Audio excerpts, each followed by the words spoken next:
বিসমিল্লাহির রহমানির রহিম। সুপ্রিয় দর্শক, আসসালামু আলাইকুম। আশা করছি সকলেই নিশ্চয়ই খুব ভালো আছো। আলহামদুলিল্লাহ, আল্লাহর রহমতে আমিও ভালো আছি। চলে আসলাম আরো একটি হার্বাল তেলের রেসিপি নিয়ে। কি ভাবছো রান্না করি আবার তেলও বানাই? আরে মেয়ে ভাই, বুঝবেন না যে রাধে সে চুলও বাঁধে। আমার মায়ের কথা। মা বিভিন্ন সময় বিভিন্ন প্রবাদ বাক্য বলতেন, সেটাই শেয়ার করলাম। প্রিয় দর্শক, আমরা জানি নারীর অর্ধেক সৌন্দর্য ফুটে ওঠে তার চুলে। যার চুল যত সুন্দর তাকে দেখতেও তত সুন্দর লাগে। তাই সুন্দর চুল আমরা সকলেই চাই। আর দুনিয়াতে আল্লাহ পাক যা কিছু সৃষ্টি করেছেন তার সবই মানুষের কল্যাণের জন্য। প্রত্যেকটা সৃষ্টির কিছু না কিছু গুণ বা উপকারিতা রয়েছে। আর যত ধরনের গাছপালা রয়েছে তার প্রত্যেকেরই কিছু না কিছু ঔষধি গুণ রয়েছে। কেবলমাত্র সঠিক ব্যবহার জানতে হবে। আর আধুনিক যুগে গুগলের সাহায্য নিয়েই আমি বিভিন্নভাবে বিভিন্ন উপকরণ দিয়ে হার্বাল তেল বানাই। আমি যতগুলো তেলের ভিডিও দিয়েছি বা তেল বানিয়েছি তার প্রত্যেকটি তেল ভীষণ ভীষণ উপকারী। যারা এগুলো ট্রাই করেছো বা আমার থেকে তেল নিয়ে ব্যবহার করেছো তারাই বুঝতে পেরেছো। আমি এর মধ্যে দুই একটা হেয়ার টনিকের ভিডিও আপলোড করেছি, এগুলোও ভীষণ উপকারী, চাইলে ট্রাই করে দেখতে পারো। তাহলে আর কথা না বাড়িয়ে চলো দেখবে আজকের তেল বানাতে কি কি উপকরণ ব্যবহার করছি।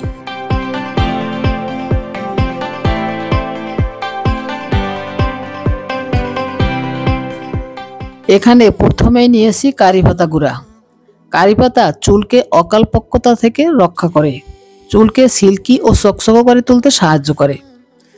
নিয়েছি শিকাকাই। শিকাকাই চুলের গোড়া মজবুত করতে সাহায্য করে।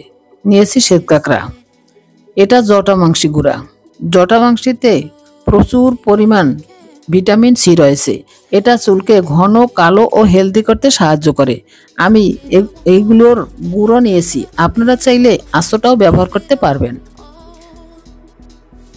এবার নিয়েছি আমলকি। এখন যেহেতু আমলকির সিজন নয়, আমি কিছু আমলকি ফ্রোজেন করে রেখেছিলাম, সেখান থেকেই কিছুটা নিয়েছি। আমলকিটা আমি পাটায় ছেঁচে বিচিটা ফেলে দিয়েছি। আমলকি চুলের গোড়া মজবুত করে, খুশকি দূর করে, চুল বৃদ্ধিতে সাহায্য করে। আমলকি চুলের ফলিকন মজবুত করে, চুল পড়া কমায়। নিয়েছি হর্তকি। এটাকেও আমি পাটায় ছেঁচে বিচিটা ফেলে দিয়েছি। হর্তকি চুলের প্রাকৃতিক কলপ হিসেবে ব্যবহার করা হয়। হর্তকি চুল পড়া কমায়, চুল গজাতে সাহায্য করে, চুলের উজ্জ্বলতা বৃদ্ধিতে সাহায্য করে হর্তকি। নিয়েছি বহেরা। এটাকেও পাটায় ছেঁচে বিচি ফেলে দিয়েছি। বহেরা চিনেন কি? এর গুণেই কমবে চুলের বেয়াদবি। নানান ঔষধি গুণে সমৃদ্ধ বহেরা চুলের যত্নে যুগ যুগ ধরে ব্যবহার করে আসছে আমাদের নানি দাদি মা চাচিরা। আমলকি, হর্তকি, বহেরা এই তিনটি ফলের সমন্বয় হয় ত্রিফলা। আর এই ত্রিফলার গুণের কথা কারো অজানা নয়।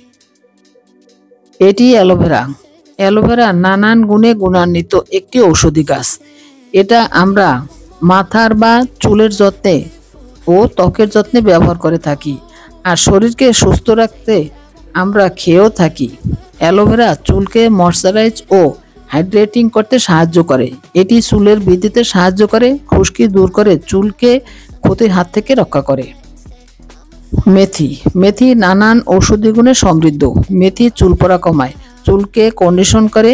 মেথি চুলকে নরম, সিল্কি ও চকচকে করে তুলতে সাহায্য করে।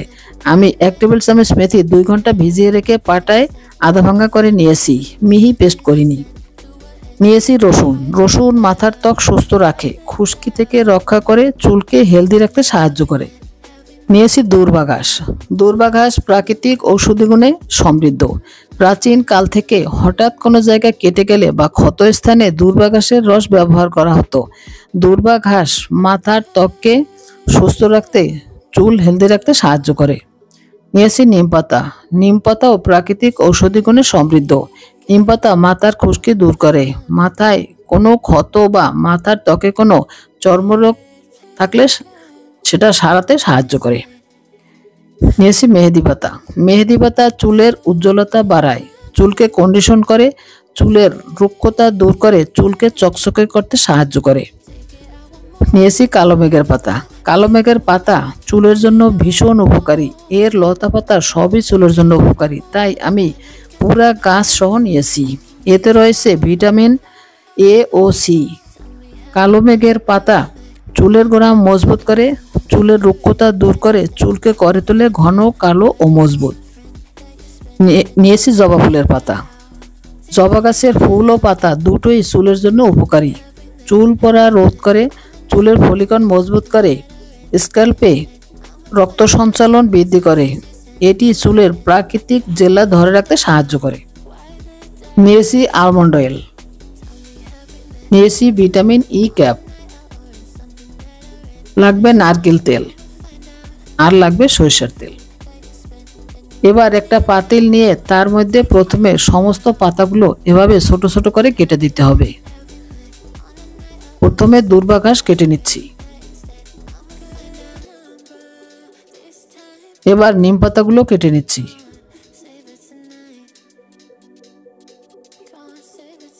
মেহেদি পাতা এভাবে ছেড়ে নিচ্ছি।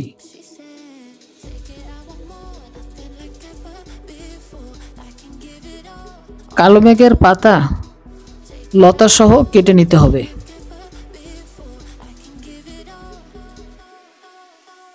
জবা ফুলের পাতাগুলিও ছোট ছোট করে কেটে নিলাম। এবার আমি যে গুঁড়া উপকরণ নিয়েছি সেগুলো দিয়ে দিচ্ছি। দিয়ে দিচ্ছি ত্রিফলাগুলো, দিয়ে দিচ্ছি অ্যালোভেরা, রসুন, দিয়ে দিচ্ছি মেথি। এবার দিয়ে দিচ্ছি সরিষার তেল 250 ml। যেহেতু কিছু শুকনো উপকরণ ব্যবহার করেছি সেজন্য সামান্য পানি অ্যাড করলাম। এবার দিয়ে দিচ্ছি নারকেল তেল 500 ml। আমি প্যারাশুট নারকেল তেলটা ইউজ করেছি, আপনারা যে কোনো ব্র্যান্ডের তেল ইউজ করতে পারবেন, তবে চেষ্টা করবেন ভালো মানের তেল ইউজ করতে। এবার চলে যাচ্ছি চুলায়। চুলাটা ধরিয়ে প্রথমে চুলার আঁচ মিডিয়াম টু হাইতে রেখে বলক তুলে নিতে হবে। বলক চলে আসলে চুলার আঁচ মিডিয়াম টু লোতে করে জাল করতে হবে 1 থেকে 1.5 ঘন্টা, আর এ সময় অনবরত নাড়তে হবে। আমি পাতিলটা চেঞ্জ করে নিয়েছি, কারণ ফ্রাই প্যানেই এটি জাল করতে সুবিধে, পুড়ে যাওয়ার বা তলানিতে লেগে যাওয়ার কোনো সম্ভাবনা থাকে না, যেহেতু কিছু গুঁড়া উপকরণ দিয়েছি। এভাবে অনবরত নেড়ে চেড়ে জাল করতে হবে।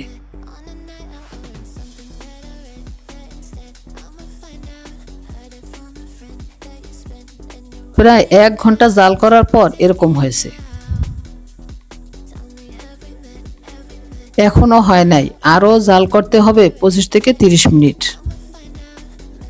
এই পর্যায়ে আরো 350 ml নারকেল তেল অ্যাড করেছি। মোট তেল দিয়েছি 1100 ml। এই তেলটা ধৈর্য ধরে সময় নিয়ে জাল করতে হবে। চুলার আঁচ কখনই বাড়িয়ে দেওয়া যাবে না। এভাবে নেড়ে চেড়ে আরো 20 থেকে 25 মিনিটের মতো জাল করে নিতে হবে।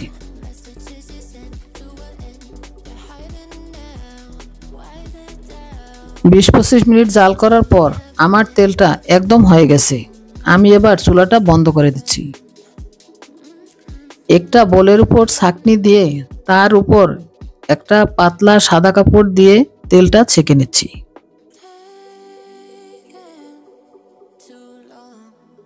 এভাবে হাত দিয়ে চেপে চেপে সবটা তেল নিয়ে নিচ্ছি। তেলটা ছেঁকে নিয়েছি। এবার একটা চামচের সাহায্যে দেখিয়ে দিচ্ছি। তেলটা সম্পূর্ণ ঠান্ডা হলে ফিরে আসছি, আর ছেঁকে নেওয়ার পর যে উচ্ছিষ্ট অংশ ছিল সেগুলো দেখেন যেমন হয়েছে। এগুলো কিন্তু একদম পুড়ে ফেলা যাবে না, এখন এগুলোকে ফেলে দিতে হবে। ফিরে আসছি তেলটা সম্পূর্ণ ঠান্ডা হলে। তেলের কালারটা কেমন হয়েছে দেখিয়ে দিচ্ছি। এবার অ্যাড করে দেব ভিটামিন ই ক্যাপ। আমি 6টি ভিটামিন ই ক্যাপ নিয়েছি। অ্যাড করে দিচ্ছি আলমন্ড অয়েল। এটি 3 টেবিল চামচ দিয়ে দিলাম। সবকিছু ভালো করে মিশিয়ে নিতে হবে। মেশানো হয়ে গেলে কাচের জারে ভরে নিচ্ছি। আর এভাবে কাচের জারে ভরে সংরক্ষণ করতে পারবেন 6 থেকে 7 মাস। আশা করছি বরাবরের মতো আমার আজকের ভিডিওটাও আপনাদের ভালো লেগেছে, উপকারে আসবে। ভিডিওটি ভালো লাগলে অনুরোধ থাকবে চ্যানেলটি সাবস্ক্রাইব করার জন্য, আর বেল বাটনটি অন করে দিবেন আমার পরবর্তী ভিডিওর নোটিফিকেশন সবার আগে পাওয়ার জন্য। সবাইকে অসংখ্য ধন্যবাদ জানিয়ে আজ এখানেই বিদায় নিচ্ছি। সবাই খুব